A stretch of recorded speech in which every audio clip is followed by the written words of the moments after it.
This is a coral reef.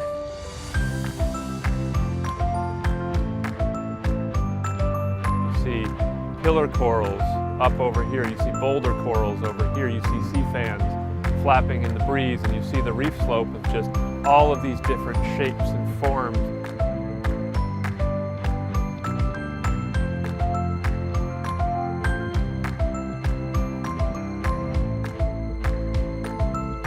But this is also a coral reef. Sort of a sinking feeling of where is everything? Where did it all go? What's under here? What was here before?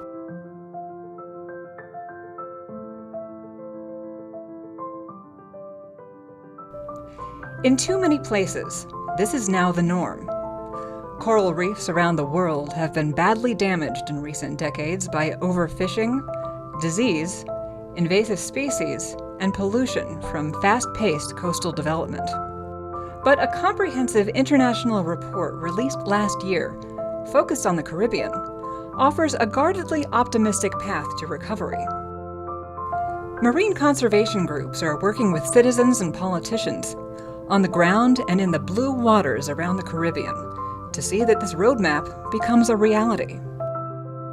One potential bright spot is Curaçao, an island with a long history mixing industrial development, tourism, and fishing, but with reefs that in many spots remain remarkably healthy and full of life.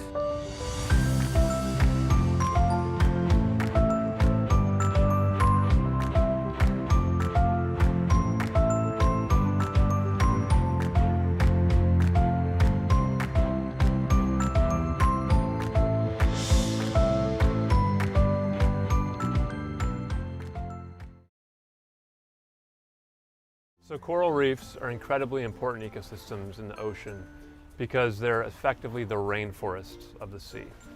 So while rainforests harbor extremely diverse organisms, same is true of coral reefs.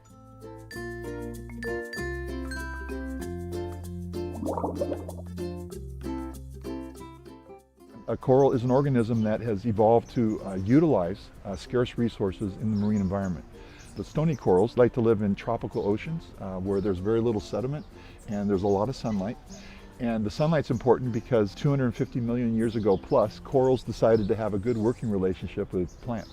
And so what they're doing is actually harvesting light for photosynthesis. And when they do this and they produce sugars and other things from photosynthesis, they're releasing that energy to the coral, and the coral is essentially feeding on that.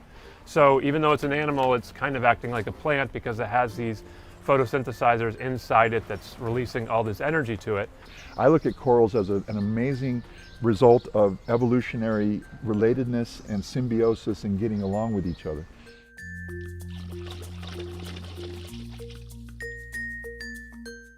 And why this is so amazing is because when you look out at the ocean out here, there's not a lot in it. It's very blue, and so there's just not a lot of stuff to eat in it. So corals have been able to manage this new way, which is it's very clear, so they use the sunlight to grow. What's really amazing about corals, though, is that they form the base of this extremely diverse ecosystem. Corals only cover, we estimate, about 0.1% of the world's oceans, but 50% of the species that live in the ocean live on a coral reef at some point in their life.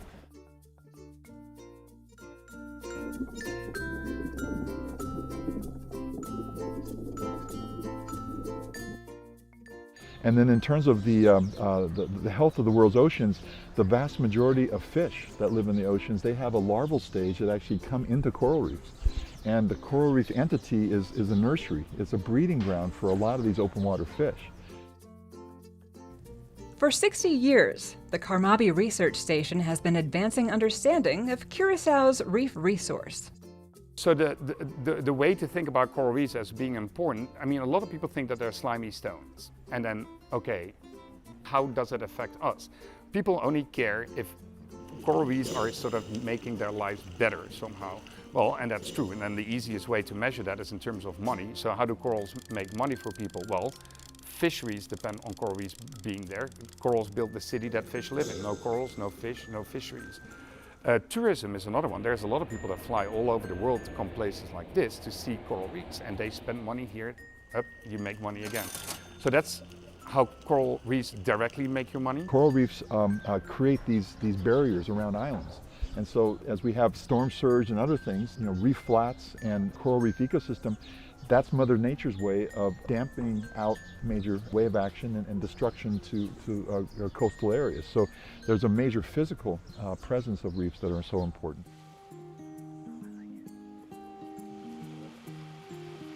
The potential for coral reefs in terms of human medicine is remarkable, and I would categorize or organize that in kind of twofold. One of them, the ability of a coral to grow a skeleton. You might not think about it. It speaks directly to things like human kidney stones, and we're able to use the reef as a model to approach kidney stone disease. And as obesity and diabetes and other things keep increasing on a global scale, kidney stones are mounting as a real problem. Another one is what we call natural products. And natural products is going to a rainforest or a coral reef, find biochemicals that will allow us to treat and face different types of human diseases.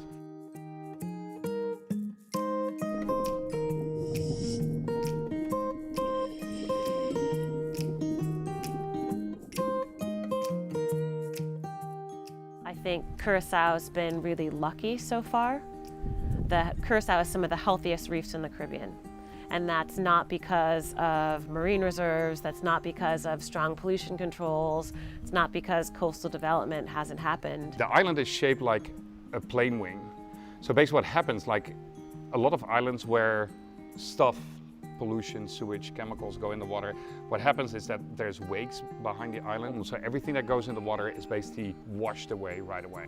It's because, great currents that flush pollution out. It's because the whole North Shore hasn't been developed, just because it's not the type of topography that lends itself to that. And so figuring out how to transition from luck to deliberately protecting the reefs is the transition right now.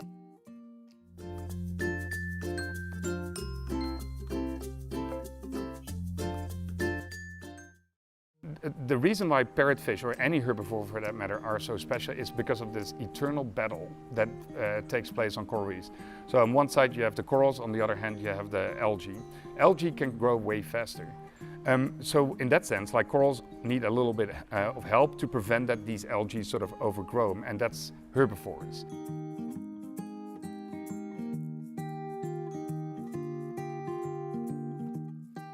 Parrotfish eat coral, dead coral, algae, and they poop sand.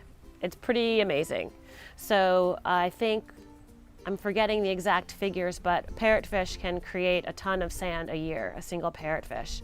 And so when you see white sandy beaches, it's almost as if you should say thank you to the parrotfish, which is a little bit gross to some people.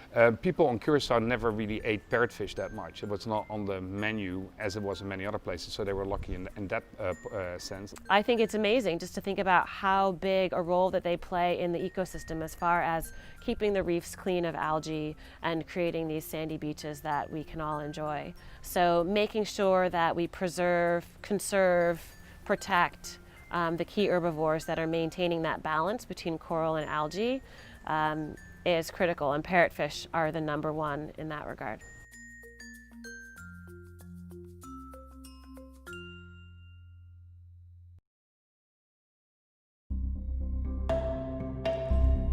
But a reef is not just coral animals and calcium rock. It's a bustling biological city where all the inhabitants depend upon each other. Fish are a critical component, but they are also a coveted resource. When they are depleted, trouble brews. We have a lot of threats here on the island. The ocean is on a lot of threats, like ocean acidification, global warming, diseases and plagues in corals. Sea urchin die-off in the beginning of the 80s, which are an important herbivore on the coral reef. So there is a whole large list of problems. The historic effects that people have, and like if you would make a timeline of like how did we insult the Caribbean, or the reefs there at least, it started early on. I mean, there's things right now that we don't even exist anymore. We had the 2 big die-offs. Like, people here couldn't go in the water around 2 o'clock, because there were these big sea urchins that in the morning would sort of get together and then during the day would sort of move out and start eating all over the reef. No more. They died in the early 80s, and there went all the mowing power, basically not good. It doesn't necessarily have to look nice, but you want to have these things that build reefs, recruitment, predation, herbivory, you want them there. And herbivory went out of the window there after these things died off, due to what we think is a pathogen that came through the Panama Canal. So that started it. Then what happened is that the biggest framework builders, the elkhorn coral, well, you can sort of imagine what that looks like. It was a big structure, it was the big structure builder for a lot of fish. Due to some sort of a disease, wideband disease, those things all died.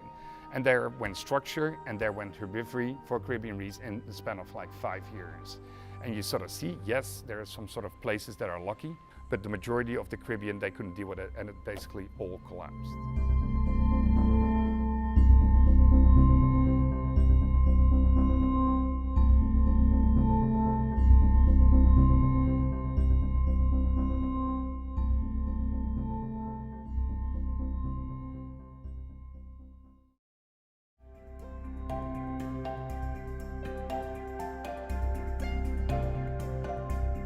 I believe that the two most important problems are the pollution and the overfishing.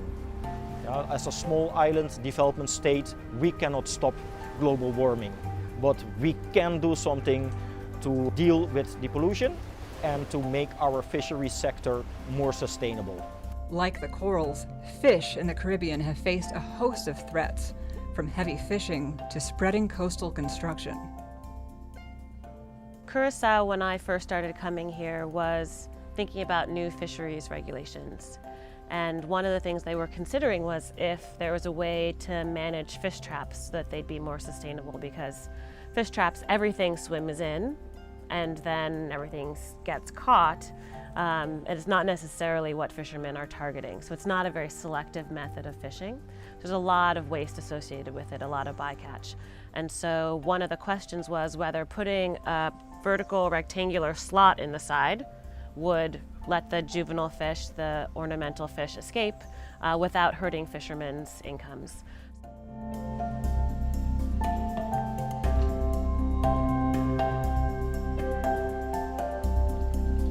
My name is Ryan de Jong. We're one of the old families of the island. My family arrived in Curaçao in 1798. And I'm a very active volunteer of Carmabi Research Center, which is a marine biology institute. The biggest change for me is the Spanish water. I've seen the Spanish water completely with mangroves, the red mangrove. Nowadays it's all gone because it's all condominiums and hotels and houses. The 60% of the fish that live on the reef lay their eggs between the red mangrove. We know we need that fish to eat the algae and to maintain those corals.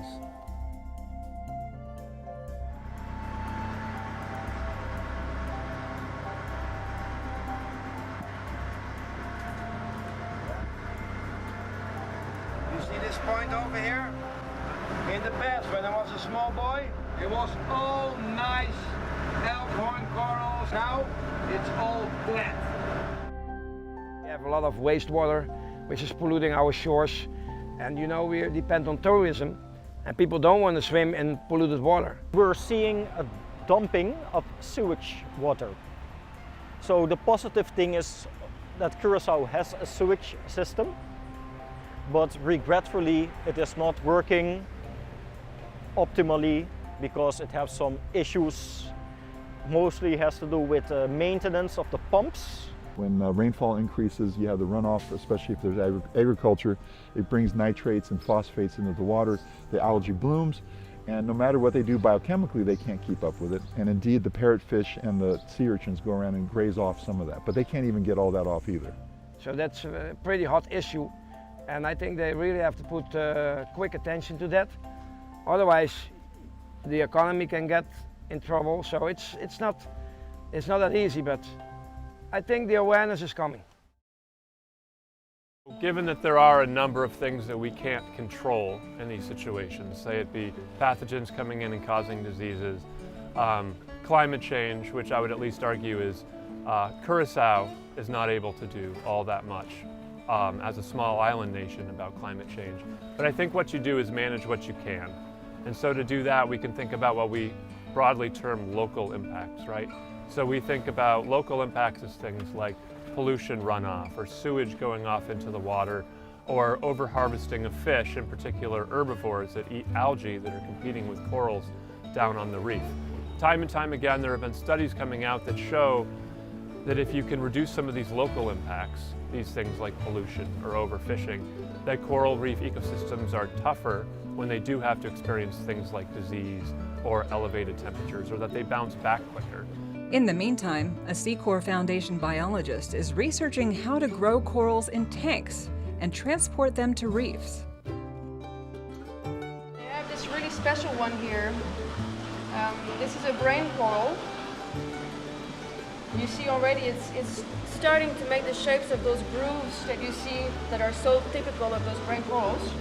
And what is so special about these guys is that this is the only specimen we have in the world growing in artificial conditions, or the only one that has been grown from spawn, basically. Most of those corals are now on the reef, and they go through different experiments. We outplant them in different reef conditions, so we try to see if we can be successful at outplanting corals even in very degraded areas, or if they will do well only in specific conditions. We just trying to understand them better and understand why some of them survive and others don't. What are the little challenges of everyday life of a coral? In February, Curaçao, together with the Waite Institute, launched the Blue Halo Initiative, a marine zoning plan aimed at sustaining both the economy and coral bounty. So the Blue Halo Initiative, very simply, is about using the ocean without using it up. That's it. It's about sustainable use. So it's not simply about conservation, setting things aside where people can't go or can't fish. It's about finding that balance that works in every place, and that'll be different from place to place. The Blue Halo Initiative started on Barbuda as a small island to do the pilot project, but really the Waite Institute, we look for places where there's strong political will. So politicians from the highest levels understand the extreme importance of managing their natural resources sustainably, but they don't have necessarily the technical capacity to do that. The government has signed a memorandum of understanding with the Waite Institute, and they're sending all their people free of charge here to like I said, to make policy, to assist us in making policy, to assist us in making the laws, and we can always translate the laws, of course, and also in educating our population, our children, but also our fishermen on our marine ecology system, and what we should do to maintain it and to make it durable, sustainable. So that's what the Blue Halo Initiative is, and we started in Barbuda, we expanded to Montserrat and Curaçao. We didn't want to be an organization that only worked on very small islands. We wanted to make sure that this toolkit that we've developed is something that can be used anywhere. So we didn't want to just work on small islands, and Curaçao was our big leap to see how we could help a place like this that's much more complicated but also has a lot more local capacity. One complicating factor is the need to expand tourism. We want tourism to have a lot of economic and social benefits, and for that we need to grow, because every other sector is either stagnant or declining. If you look at the growth that we're expecting, that we're working towards, we're looking at additional airlift out of Europe. We're expecting JetBlue to increase frequencies. 2 or 3 years down the road, we won't have enough rooms for the tourists that we're expecting to be able to attract. Another complication is skepticism from fishermen. Lately they want to establish no fishing zones. We don't have any problem with the no fishing zones, but according to us, there are too much no fishing zones. So over here you can really get catch of the day. The one wants to take the fish away from the sea, and the other one wants to see more fish in the sea. A vital question is what happens to the area known as East Point? The East Point is a very important development because the owner of it owns 10% of the island, but right at the East Point and up to the hills, that area should be protected. We are trying to do everything possible that nothing will be constructed there. We have to do it in a way that you can develop it without hurting the coast. But we can talk about it, how it could be done, but especially that area should not be developed. It's being protected to some degree because the owner keeps people out. And therefore, the reefs that are growing in that area have always done very, very well and are now amongst that top 3 of best reefs left in the Caribbean. Ironically, harboring more corals now than, say, 30 years ago. And it also acts essentially as a nursery for the rest of the island. So the currents are moving east to west, so they move from East Point down the length of the island. And the idea is that when they're doing that, they're sweeping larvae down the whole shoreline, and these larvae can then drop out on reefs as they move down the island. It's actually been shown genetically in fish, in a certain fish species, that larvae produced at East Point you can find at reefs down here. And what we found is that adult corals down at East Point are producing many, many more larvae than at other sites downstream of them, so to speak. And so the idea is that these coral larvae are probably moving down the coast and landing on new reefs to help build them back up, or at least maintain the level of coral cover that they have right now. It's important that the people of Curaçao understand how valuable and unique and rare that ecosystem is, while the decisions are made about how and when and where to develop. But of course, education is crucial. If you live on such a small island, very close to the sea, it is very important that the youth from a young age learns about the ocean, the coral reef, and also they should be able to go out there with snorkel programs, and that the children learn about the value of the sea and the need of conservation from a young age. I think education will be more of a fun part of what we do than a challenge. People have been really receptive and excited to learn more about what's under their waters and how it can be protected and preserved. Rising ocean awareness in Curaçao is leading to environmental legislation around the region. We will approve, that's a proposition that came from our country, Curaçao. We will approve a law which focuses on the protection of seagrasses, mangroves, and coral reefs within the whole Latin American continent and Caribbean. And that law will be approved in the second week of May, specifically on the 15th of May on a Saturday within the Latin American Parliament. If I can put it in words, I would say it's the undiscovered truth. I think a lot of people don't know Curaçao beneath the sea, and it's a good thing to know it, how beautiful it is below the sea. Curaçao is one of the main, now it's becoming now one of the main diving attractions in the world, and we will keep it like that. Well, as long as I live, I'm going to do whatever I can to make sure that we keep what we have. I know that there will be more damage before everything is fixed, but at least as a local in Curaçao, I do my best to preserve. Instead of fighting with the government, I choose to educate, because I know by educating that group will grow. We can't go back in time. There are a lot more people on the planet. There are a lot more people on all of these Caribbean islands. So I don't think anyone really thinks that we can go back to whatever is considered a pristine coral reef. But what we can focus on is how to still make sure that there is a balance and that communities are getting the benefits of their ocean resources in a way that is sustainable. So this goes back to our simple goal of figuring out how to use the ocean without using it up.